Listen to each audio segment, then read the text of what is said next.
Welcome back. Suryapet జిల్లా మోతి మండలం రావిపహాడ్లో నిర్మిస్తున్న ఇథనాల్ ఫ్యాక్టరీపై దుమారం రేపుతోంది.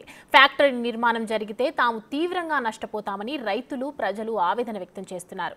ఇదే ఇష్యూపై కొద్ది రోజులుగా ధర్నాలు, రాస్తారోకోలు కంటిన్యూ అవుతున్నాయి. అయితే కంపెనీ ప్రతినిధులు ఏమంటున్నారు, రైతుల వర్షన్ ఎలా ఉంది అనే దానిపై బిగ్ టీవీ గ్రౌండ్ రిపోర్ట్.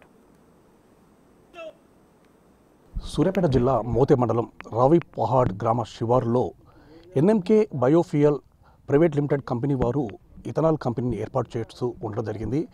అయితే ఈ యొక్క ఇథనాల్ కంపెనీ నిర్మాణం జరిగినట్లయితే తమ గ్రామాలు పూర్తి స్థాయిలో ఎడారిగా మారే ప్రమాదం ఉందని చెప్పేసి ఇక్కడి ప్రజలు మాత్రం ఆందోళన వ్యక్తం చేస్తున్న పరిస్థితి నెలకొందని చెప్పవచ్చు. ముఖ్యంగా మోతే అదేవిధంగా ఆత్మకూరు మండలానికి సంబంధించినటువంటి 10 గ్రామాల ప్రజలు ఈ యొక్క కంపెనీ నిర్మాణాన్ని ఆపాలని చెప్పేసి కూడా ధర్నాలు, రాస్తారోకోలు చేస్తున్న పరిస్థితి ఉండడం జరిగింది.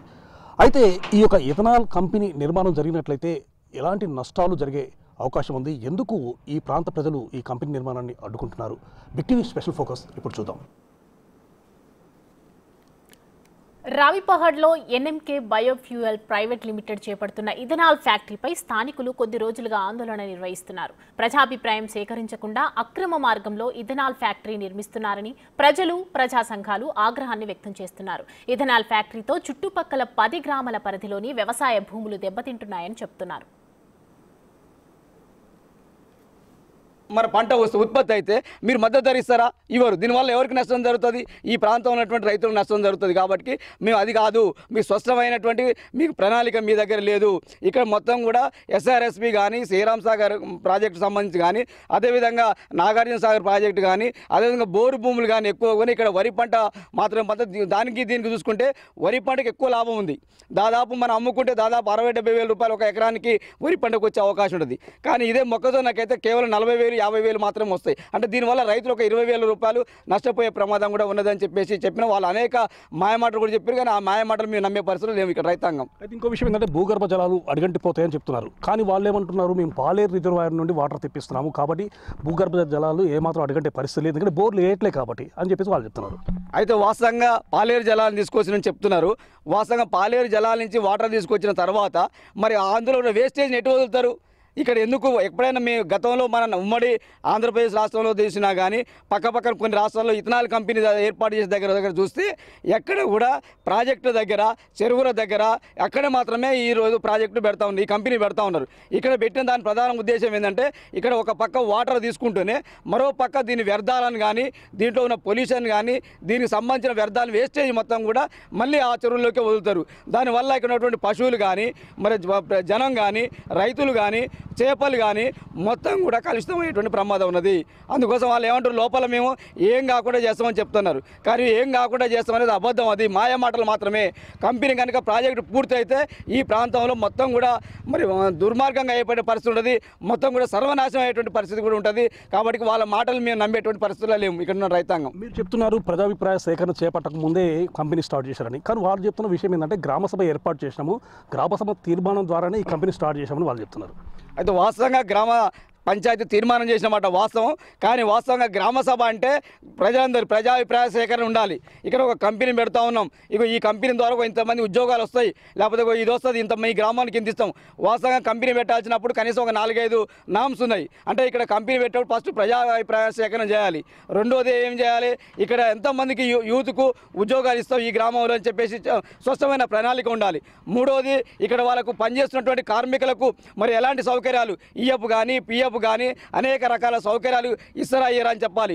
అదేవిధంగా ఇక్కడ ఈ ప్రాంతంలో రైతాంగానికి సంబంధించినటువంటి గిట్టుబాటు ధర సంబంధించి అంటే ఇలాంటివి దాదాపు 4-5 మరి ప్రణాళికలు కూడా ఖచ్చితంగా ప్రజల్ని ఒప్పించాలి, ప్రజల వాళ్ళ మనలో తీసుకోవాలి, వాళ్ళని ఒప్పించి అంగీకారం తీసుకోవాలి. కానీ కేవలం కొద్దిమంది అక్కడ ఉన్న గ్రామ సర్పంచులు, వార్డు మెంబర్లు, స్థానిక ప్రజాప్రతినిధులు మాత్రమే వాళ్ళ కొద్ది ముడుపులు ఇచ్చి మరి దీన్ని పెట్టుకోవడం వల్ల ఇది కాదు. ఇప్పటికే కూడా చాలామంది అన్ని గ్రామాల్లో దాదాపు దీని పొల్యూషన్ వల్ల దాదాపు 10 నుంచి 20 కిలోమీటర్ల దూరం ఉంటుంది. అంటే దాదాపు ఒక 40-50 గ్రామాల మీద ఈ ప్రభావం పడుతుంది. అలాంటి 40-50 గ్రామాల ప్రజల్ని అభిప్రాయం తీసుకోకుండా కేవలం ఒక 4-5 అభిప్రాయం తీసుకోవడం అనేది కరెక్ట్ కాదని చెప్పేసి మేము డిమాండ్ చేస్తా ఉన్నాం ప్రభుత్వాన్ని. వీళ్ళు ఏమంటారు అంటే పూర్తి స్థాయిలో మాకు సెంట్రల్ నుంచి పర్మిషన్స్ అనేవి రావడం జరిగింది, ప్రభుత్వ అనుమతులతోటే మేము ఇది చేపట్టాము, దీనికి సంబంధించి ప్రజాభిప్రాయ సేకరణ అవసరం లేదు, కేవలం గ్రామసభ ఏర్పాటు చేసుకుని గ్రామానికి మేలు చేస్తే చాలు అని చెప్పి దాంట్లో ఉన్నాయని చెప్పి వాళ్ళు చెప్పుకుంటూ పోతున్నారు. సో మీరు ఈ విధంగా చెప్తున్నారు, భవిష్యత్తులో ఈ కంపెనీని ఆపాలంటే మీరు ఏం చేయబోతున్నారు?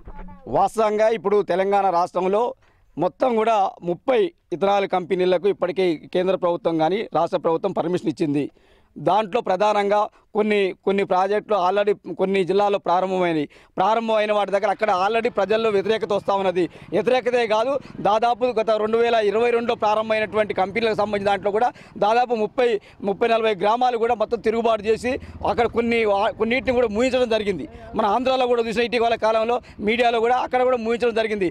మేము ఖచ్చితంగా కార్యాచరణ ఇక్కడ స్టార్ట్ చేస్తున్నాం. ఏది ఏమైనప్పటికీ కూడా ప్రభుత్వం ఏం చేసినా వెనక్కిపోయేది, కేసులు పెట్టినా, మనుషులు చంపినా ఖచ్చితంగా ఇథనాల్ కంపెనీ రద్దేంత వరకు కూడా మేము సిపిఎం పార్టీగా ఇక్కడ ప్రజల్ని, ప్రజా సంఘాలని, రైతాంగాన్ని, కార్మికులందరినీ కూడా సమీకరించి భవిష్యత్తులో ప్రజా పోరాటాలని నిర్మించడం అనేది ఖచ్చితంగా ఖాయమని చెప్తా ఉన్నాం. మొత్తానికి రావిపహాడ్లో నిర్మిస్తున్నటువంటి ఈ యొక్క ఇథనాల్ కంపెనీకి సంబంధించేసి పూర్తి స్థాయిలో మేము దీన్ని అడ్డుకుంటాము. ప్రభుత్వం నుంచి పర్మిషన్స్ తీసుకుంటున్నామని వాళ్ళు చెప్తున్నారు. కానీ ప్రజలకు ఇబ్బంది కలిగించే రీతిలో ప్రభుత్వం అనేది పర్మిషన్స్ ఇవ్వదు. వాళ్ళు చెప్తున్నది ఒకటి, బయట చేస్తున్నది ఒక రకంగా ఉండడం జరిగింది. తప్పనిసరిగా పర్యావరణాన్ని పూర్తి స్థాయిలో కాలుష్యం చేసేటువంటి ఈ యొక్క ఇథనాల్ కంపెనీని మాత్రం మేము అడ్డుకుంటాము. దీనికోసం ఏ ఉద్యమాలు చేయడానికైనా మేము వెనకంజ వేయమని చెప్పేసి కూడా రావిపాడు గ్రామానికి సంబంధించిన గ్రామస్తులతో పాటు సిపిఎం నాయకులు చెప్తున్న పరిస్థితి ఉండడం జరిగింది. రావిపాడు నుండి కెమెరా రైతు పుల్లారావు, బిగ్ టీవీ. అయితే పర్యావరణానికి ఎలాంటి నష్టం లేదంటున్నారు కంపెనీ సభ్యులు. ఇథనాల్ తయారీకి మొక్కజొన్న నూకలు వాడతారని, ఇథనాల్ తయారీ తర్వాత వచ్చే పిప్పిని పశువులు, కోళ్ల దానానికి ఉపయోగిస్తామని చెప్తున్నారు. ప్లాంట్లో ఒక్క బోరు కూడా వేయడం లేదని, అలాంటప్పుడు భూగర్భ జలాలు ఎలా అడుగంటుతాయని ప్రశ్నిస్తున్నారు. సెంట్రల్ పర్మిషన్ ఇచ్చిన తర్వాత ప్రజాభిప్రాయ సేకరణ అవసరం లేదంటున్నారు. మా ప్రాంతం మొత్తం కూడా పర్యావరణం దెబ్బతింటుంది అని చెప్పేసి వాళ్ళు చెప్తున్నారు అనే విషయాలు మనం తెలుసుకుందాం. ప్రజెంట్గా కంపెనీకి సంబంధించినటువంటి కొద్దిమంది దానికి సంబంధించిన సభ్యులు మనతో ఉన్నారు. వాళ్ళని అడిగి తెలుసుకుందాం అసలు ఎందువల్ల ప్రజలను ఈ విధమైనటువంటి అభిప్రాయాలు వ్యక్తం చేస్తున్నారు. వాళ్ళు చాలా మేము ఇబ్బందులు పడతామని చెప్పేసి వాళ్ళ యొక్క బాధలను చెప్తున్నారు. ఏం జరుగుతుంది అనే విషయాలు తెలుసుకుందాం. చెప్పండి, ఈ యొక్క ఇథనాల్ కంపెనీ ఏర్పాటు వల్ల పర్యావరణం దెబ్బతింటుంది, అదేవిధంగా మా ప్రాంతాలు మొత్తం బీడులుగా మారి అంటే ఎడారిగా మారే పరిస్థితి వస్తుందని చెప్పేసి చుట్టుపక్కల గ్రామాల ప్రజలు చెప్తున్నారు. దీనివల్ల పర్యావరణం దెబ్బతినే అవకాశం ఉంటుందా? పర్యావరణం నా పేరు నసీర్ అండి. పర్యావరణం అనేది ఏది దెబ్బతినదు.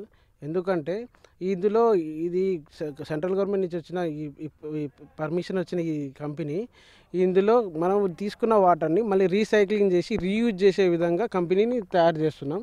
పర్మిషన్ కూడా మనకు అదే విధంగా వచ్చింది. దాని వలన మనకి ఎలాంటి పర్యావరణం అనేది దానికి కాలుష్యం. మెయిన్గా దీనికి ఈ ఇథనాల్ తయారు చేయడానికి మెయిన్గా కావాల్సింది మనకు ముడి సరుకులు, మొక్కజొన్న, నూకలు. ఆ మొక్కజొన్న అనేవి యూజ్ చేయడం వల్ల ఏమవుతుందంటే, యూజ్ చేయడం అనేది ఏమి ఉండదు, ఇది ఉడకబెట్టడమే. మన ఇళ్ళల్లో అయితే ఎట్లయితే గంజి తీస్తామో అట్లా ఉడకబెట్టి దాని ద్వారా మనం ఈ ఇథనాల్ని తయారు చేస్తాం. ఇది చేసినప్పుడు ఏమవుతుందంటే దానిలో వచ్చిన తౌడు లాంటివి వచ్చే ప్రతి పదార్థం కూడా చేపల కోసం కానీ, కోళ్ళ కోసం కానీ దానికి దానా లెక్క తీసుకొని యూజ్ చేస్తారు. దీనివల్ల ఇది దేనికి పర్యావరణానికి ఇలాంటి హానికరం అనేది జరగదు. మీరు యాక్చువల్గా ప్రజాభిప్రాయ సేకరణ చేపట్టకుండా ఎవరికీ తెలియకుండా ఈ యొక్క కంపెనీ నిర్మాణం చేస్తున్నారు అని చెప్పి అభిప్రాయం. ఎవరికి తెలియకుండా అయితే అట్లా చేయట్లే. తెలిసేదేమని రోడ్ మీద నుంచి పోతుంటే ఎవరైనా కనిపెడతానది మనం ఏం చేస్తున్నాం ఏందనేది. మన ప్రజాభిప్రాయ సేకరణ చేసేది అనేది మన పర్మిషన్లు ఇసి సెంట్రల్ గవర్నమెంట్ ఇలే మనకు యాక్చువల్లీ. కాబట్టి మన గ్రామ ప్రజలతో మన సంబంధం కోసం మన గ్రామ సభ పెట్టినాం. గ్రామ సభలో వాళ్ళు కొన్ని డిమాండ్స్ చేసిరు. ఆ డిమాండ్స్ ప్రకారం మేము యాక్సెప్ట్ చేసినాం. వాళ్ళు కూడా సిగ్నేచర్ చేసిరు. ఒక 100 మంది ఉన్నారు అప్పుడు. మేము కూడా మా మేనేజ్మెంట్ వాళ్ళందరూ సిగ్నేచర్ చేసిరు. అందులో వాళ్ళకి ఎంప్లాయ్మెంట్ కూడా ఇస్తామని చెప్పినాము. 60-70% ఎంప్లాయ్మెంట్ వస్తుంది. వాళ్ళకి డెవలప్మెంట్ కావాలని చెప్పారు. విలేజ్ డెవలప్మెంట్ కూడా చేస్తాం. అనుమానాలను నివృత్తి చేయడం కోసం మళ్ళీ పబ్లిక్కి సంబంధించి గ్యాదర్ చేసేసి ఒక ప్రజాభిప్రాయ సేకరణ పెట్టే అవకాశం అయితే మీరు చేయబోతున్నారు. అవును, చేస్తాం. కంపల్సరీ ప్రజాభిప్రాయం చేసుకుంటాం. అప్పుడు చుట్టుపక్కల గ్రామ ప్రజల్ని పిలుస్తాం, అందరినీ మాట్లాడతాం. వాళ్ళు ఏమైనా క్వశ్చన్స్ అడిగితే మేము దానికి ఆన్సర్ చెప్తాం. వాళ్ళకి ఏం డౌట్స్ ఉన్నా కూడా క్లియర్ చేసుకోవచ్చు. అట్లాంటిది ఏం లేదు. ఇంతకుముందు కూడా మేము అదే చెప్పినాం. ఎవరు వచ్చినా కూడా అదే చెప్తున్నాం. మేము ఎవరు వచ్చినా కూడా లోపలికి తీసుకెళ్ళి మొత్తం చూపిస్తున్నాం. ఎవరిని లోపల ఎలో చేయలేదని లేదు. ప్రతిదీ మేము ఏం చేసినా కూడా చేస్తున్నాం. మనకి ఏ పైప్ లైన్ అనేది కూడా ఏదైనా కూడా చూపిస్తున్నాం వాళ్ళకు. కొంతమంది అంటున్నారు ఇక్కడ బొక్కలు తయారు చేస్తున్నారు, అది తయారు చేస్తున్నారని. వాళ్ళు కూడా అట్లాంటి అన్న వాళ్ళు కూడా వచ్చి ఇక్కడ ప్రూవ్ చేయొచ్చు. అట్లేం లేదు. మొత్తం ఏదైనా చేసుకోవచ్చు. ఎవరు వచ్చినా కూడా మేము లోపల తీసుకెళ్ళి చూపించడానికి రెడీ ఉన్నాం. మీరు చెప్పండి, ఇథనాల్ కంపెనీ వల్ల కంపెనీలో ఏం తయారవుతాయి? ఇథనాల్ కంపెనీలో ఏం తయారు చేస్తారు మీరు? ఇప్పుడు గోధుమలు ప్లస్ ఈ నూకలు ఉపయోగించి చేస్తున్నారని చెప్పారు కదా, దీని ద్వారా అంటే ఈ కంపెనీలో మీరు ఏం ప్రోడక్ట్ ఉత్పత్తి చేయబోతున్నారు? ఇథనాల్ ఆయిల్ తయారు చేస్తారు. ఈ ఆయిల్ ఎక్కడ యూజ్ చేస్తారంటే మన పెట్రోల్ వల్ల ఇథనాల్ పోసిన తర్వాత మనం పెద్ద పెట్రోల్ మన దురాజ్పల్లిలో ఉన్న ఎస్పీ పెట్రోల్ బంక్ కానీ, చౌటుప్పల్లో ఉన్న ఇండియన్ పెట్రోల్ బంక్ కానీ, ఈ పెట్రోల్ బంక్లలో ఏం చేస్తారు, ఈ ఇథనాల్ తీసుకుపోయి అందులో కలుపుతారు. ఇప్పుడు 20% కలుపుతారు. 20% కలుపుతుంటే ఏమవుతుందంటే సెంట్రల్ గవర్నమెంట్ ఏం చేసిందంటే ఈ క్రూడ్ ఆయిల్ని ఫస్ట్ బయట దేశాల నుంచి తెప్పించుకునేది. అయితే ఇక్కడ స్టార్ట్ చేసింది, మన దేశంలో తయారు చేసుకుందామని మొదగాల బీహార్ అలాంటి ప్రాంతాల్లో స్టార్ట్ చేసింది. దానివల్ల లాభం వచ్చింది. మళ్ళీ అదొకటి, ఇంకోటి పర్యావరణంలో కూడా కాలుష్యం తగ్గింది 20%. ఇవన్నీ ఆలోచించి దేశంలో ప్రతి ఒక్క చోట ఇలాంటి కంపెనీలు పెట్టాలని గవర్నమెంట్ ముందుకు వచ్చి అన్నిటికీ పర్మిషన్ ఇస్తుంది. దీంట్లో తయారయ్యే ఇథనాల్ని మీరు పెట్రోల్ కలుపుతారు? అంతే, పెట్రోల్లో కలుపుతాం.